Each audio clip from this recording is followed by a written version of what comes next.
Jadi standar bahagia dalam Islam itu simpel sekali. 3 saja. Hati tenang, badan sehat, ada yang dimakan. Maka kitalah pemilik dunia. Apa yang perlu kita pikirkan? Jangan terlalu larut melihat masa lalu, sedih berkepanjangan. Jangan terlalu cemas melihat masa akan datang. Ketakutan yang tak berhenti, memicu asam lambung, naik darah tinggi, jantung koroner, gula darah, detak jantung, emosi tidak stabil. Nikmati saja yang ada sekarang. Bangun tidur, alhamdulillahilladzi ahyana ba'da ma amatana wa ilaihi nusyur. Lihat, alhamdulillah badan sehat. Ada yang bisa dimakan hari ini, makan. Faka'annama hizat lahu dunya bihadzafiriha. Maka engkaulah pemilik dunia beserta isinya. Berapa banyak orang kaya, jangankan bayar dokter spesialis, dokter pribadi, rumah sakit bisa dia beli, tapi kesehatan tak bisa dibeli. Kita bisa beli tempat tidur yang harganya 100 juta. Pergi ke mall nampak 100 juta. Orang-orang kaya tuh upil sama dia 100 juta. Tapi ada yang tidak bisa dibeli. Apa? Tidurnya nggak bisa dibeli. Tempat tidurnya bisa, tapi tidurnya tidak. Kebahagiaan adalah ketika kita bisa menikmati apa yang bisa kita nikmati sekarang. Tidak terlampau melihat masa lalu. Adapun masa lalu yang penuh dosa, maksiat, kita bertaubat, mandi taubat, sholat sunat taubat, istighfar, minta ampun pada Allah. Lalu kemudian masa kecil penuh penderitaan, anggap itu sebagai bagian dari pendidikan. Husnuzon pada Allah, Allah ingin mental kita menjadi orang yang kuat, menjadi orang yang tegar, lebih berserah diri pada Allah, dekat kepada Allah. Adapun yang masa akan datang, berapa banyak orang sudah siapkan kos-kosan 100 pintu untuk persiapan pensiun, saking takutnya. Kenapa orang korupsi? Karena takut. Kenapa orang main proyek? Karena takut.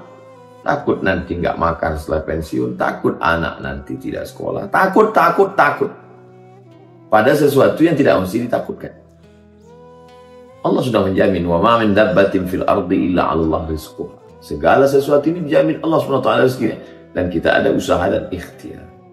Anak-anak kita ini kita sadarkan saja bahwa kamu saya sekolahkan, dikasih modal secukupnya, dikasih mata kail pancing dengan batang pancing dengan tali pancing.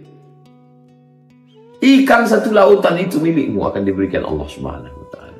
Jadi kita tanamkan itunya, bukan kita siapkan, nah ini kulkas penuh untuk kamu, dimakannya habis, masak habis. Tapi kita katakan lautan beserta telur ikan beserta isinya itu semua dari Allah untuk kamu. Aku cuma bisa memberikan pancing ini saja. Kita tidak boleh juga meninggalkan mereka dalam keadaan miskin susah melarat. Antada'ahum 'allatan yatakaffafuna 'alan nas. Jangan tinggalkan mereka dalam keadaan miskin susah melarat meminta-minta kepada manusia.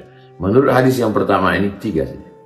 Aminan fi sirbihi, hati dalam keadaan tenang. Mu'afan fi jasadihi, badan dalam keadaan sehat. Indahu qutu yaumihi, ada yang bisa dimakan. Faka'annama hizat lahu dunya bihadzafiriha. Dialah pemilik dunia beserta isinya. Dialah orang yang paling bahagia. Nabi tidak ada menyebut satu hadis tentang bahagia, tidak begitu.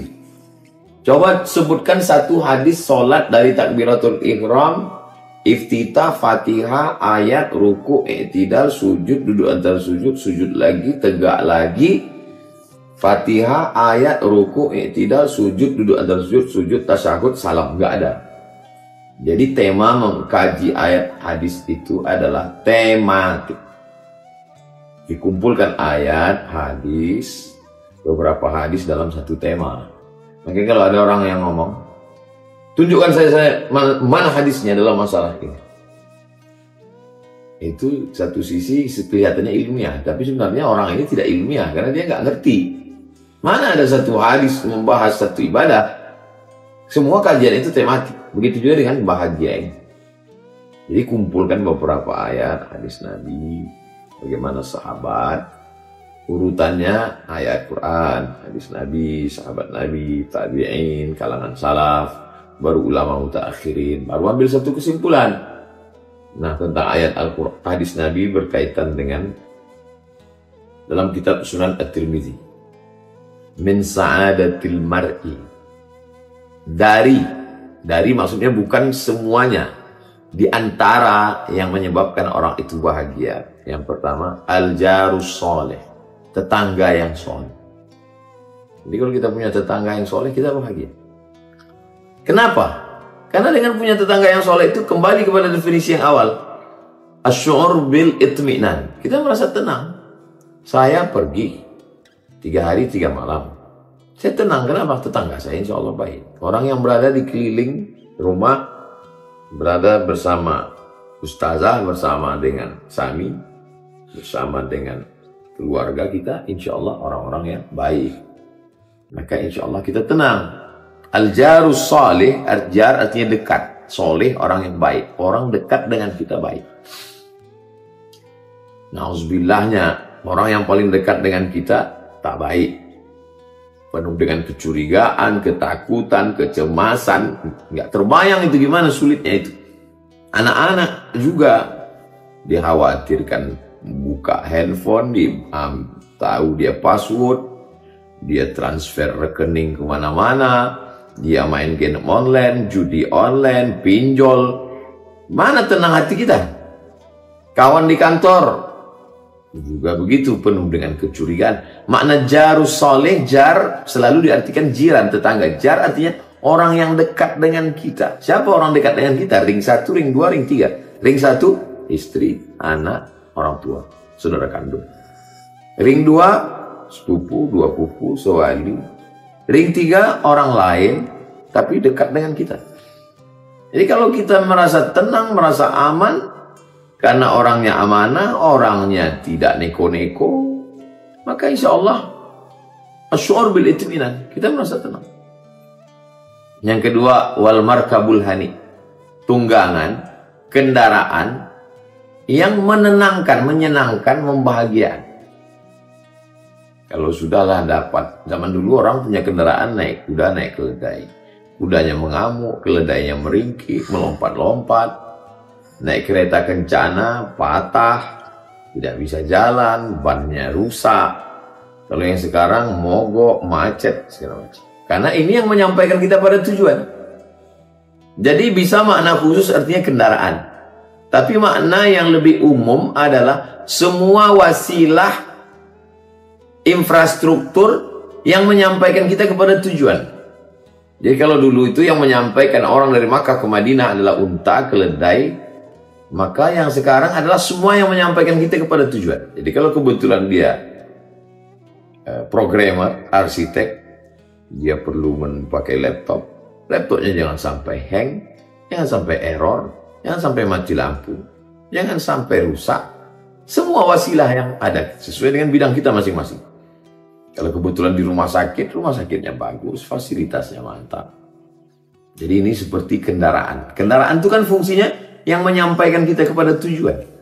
Jadi kalau semuanya lancar, enak, tenang, kawan sekantor, kawan satu tempat kerja, di tempat sama-sama dagang, alat-alat yang kita pakai pun juga mendukung, itu tenang sekali kita.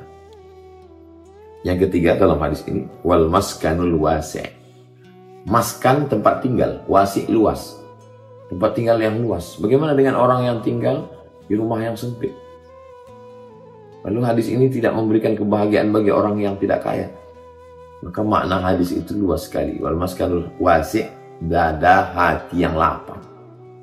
Lebar pun rumah kita sebesar lapangan sepak bola, kalau hati kita sempit, sempit itu. Tinggi kita tinggal di kondominium lantai 20, tapi kalau hati kita sempit, melihat ke bawah itu mau terjun, nauzubillah. Tapi kalau hati kita lapang, walaupun rumah itu sempit.